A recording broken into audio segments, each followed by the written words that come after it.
So this project came about basically about 3 months ago when I realized that next year is going to be Dennis Brain's centenary, so 2021.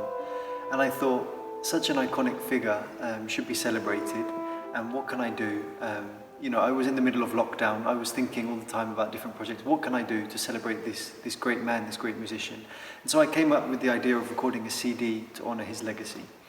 And I think that legacy mainly concerns the fact that he emancipated the horn from its kind of orchestral function and really promoted it as a solo instrument. And he also worked with so many leading composers of his day to expand the repertoire.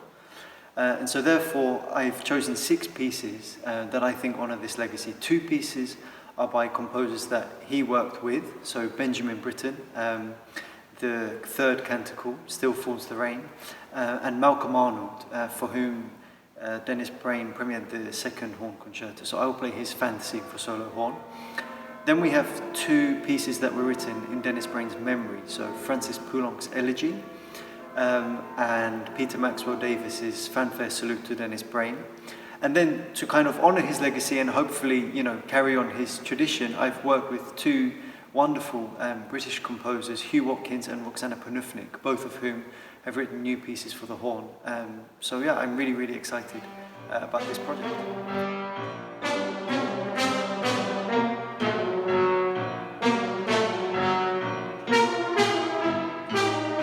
As you can hear, we're in a church.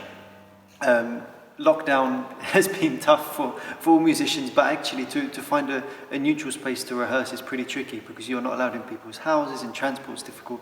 So we're in my local church. Huw Watkins is on the train as we speak. Roxanna is in her car, and James Gilchrist is on his way as well. So it will be my first playing with other musicians since the beginning of March, so I really can't wait for this rehearsal.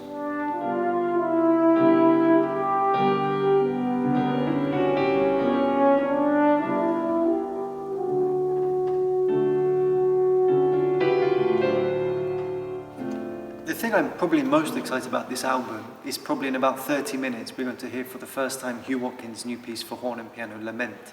I've played Huw Watkins' horn trio rather a lot, and kind of I had the opportunity to commission a composer for a short piece, and I just thought, okay, what are the chances that he can rustle something up? More or less with about 6 weeks' notice. And the fact that he's written what I think is a really beautiful piece is really exciting.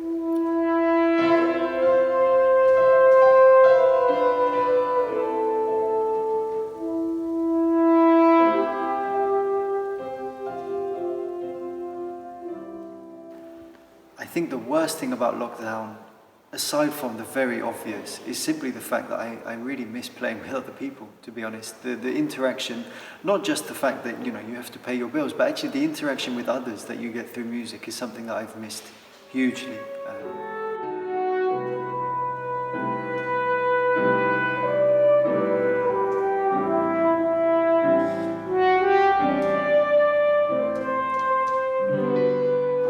I guess the best thing about lockdown is that I had more time to practice. I saw my family much more, I saw my girlfriend much more. I mean, when I say much more, I spent 4 months every single day with them, so that's something that I probably won't get for the rest of my life. But yeah, just to have more time to do things that I normally didn't have the time for with my hectic schedule has been kind of enlightening in different ways.